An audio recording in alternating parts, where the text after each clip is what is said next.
सूरज की किरणों में अमृत का वो प्रकाश, हर नई सुबह के साथ यीशु राजा है अब। अंधकार से जो लड़ती उसकी वाणी है आप, उसकी वाणी है आप, उसकी वाणी है आप। अमृत वाणी, अमृत वाणी, अमृत वाणी, अमृत वाणी, अमृत वाणी।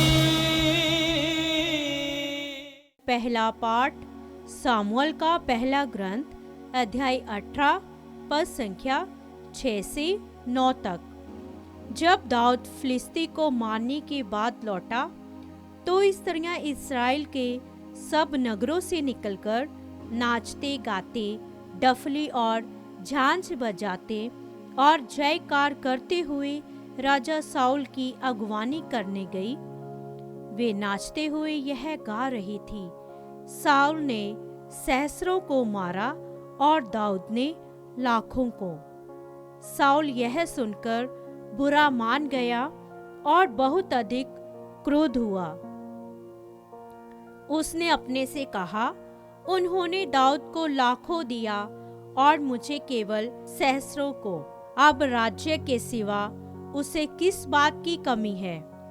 और उस समय से साउल दाऊद को ईर्ष्या की दृष्टि से देखने लगा। यह प्रभु की वाणी है। ईश्वर को धन्यवाद। भजन अनुवाक्य। मुझे ईश्वर पर भरोसा है, मैं नहीं डरूंगा।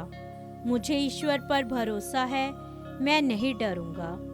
हे ईश्वर, मुझ पर दया कर। लोग मुझे तंग करते और दिन भर सताते रहते हैं। मेरे शत्रु मुझे दिन भर तंग करते हैं। बहुत से लोग मुझ पर आक्रमण करते हैं। अनुवाक्य।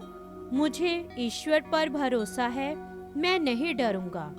मेरी विपत्तियों का विवरण और मेरे आंसुओं का लेखा तेरे पास है। जिस दिन मैं तेरी दुहाई दूंगा, उसी दिन मेरे शत्रुओं को पीछे हटना पड़ेगा। अनुवाक्य। मुझे ईश्वर पर भरोसा है, मैं नहीं डरूंगा। मुझे दृढ़ विश्वास है कि ईश्वर मेरे साथ है। ईश्वर की प्रतिज्ञा मुझे आनंदित कर देती है। अनुवाक्य। मुझे ईश्वर पर भरोसा है, मैं नहीं डरूंगा। मुझे ईश्वर पर भरोसा है, मैं नहीं डरूंगा। मनुष्य मेरा क्या बिगाड़ सकता है? हे ईश्वर, मैं तेरे लिए अपनी मन्नतें पूरी करूंगा। मैं तुझे धन्यवाद का बलिदान चढ़ाऊंगा। अनुवाक्य।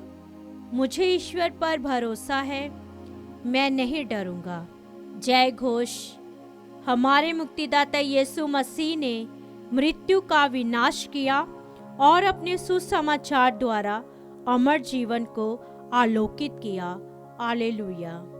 संत मार्कुस के अनुसार पवित्र सुसमाचार अध्याय 3 पद संख्या 7 से 12 तक। यीशु अपने शिष्यों के साथ समुद्र के तट गए। गलीलिया का एक विशाल जनसमूह उनके पीछे पीछे हो लिया। यहूदिया, यरूशलेम, इदूमिया, यरदन के उस पार और तिरुस तथा सीदोन के आसपास से भी बहुत से लोग उनके पास इकट्ठे हो गए, क्योंकि उन्होंने उनके कार्यों की चर्चा सुनी थी। भीड़ के दबाव से बचने के लिए यीशु ने अपने शिष्यों से कहा कि वह एक नाव तैयार रखें, क्योंकि उन्होंने बहुत से लोगों को चंगा किया था और रोगी उनका स्पर्श करने के लिए उन पर गिर पड़ते थे। अशुद्ध आत्मा यीशु को देखते ही दंडवत करते और चिल्लाते थे, आप ईश्वर के पुत्र हैं। किंतु वह उन्हें ये चेतावनी देते थे कि तुम मुझे व्यक्त मत करो। प्रभु का सुसमाचार। ख्रीस्त की जय।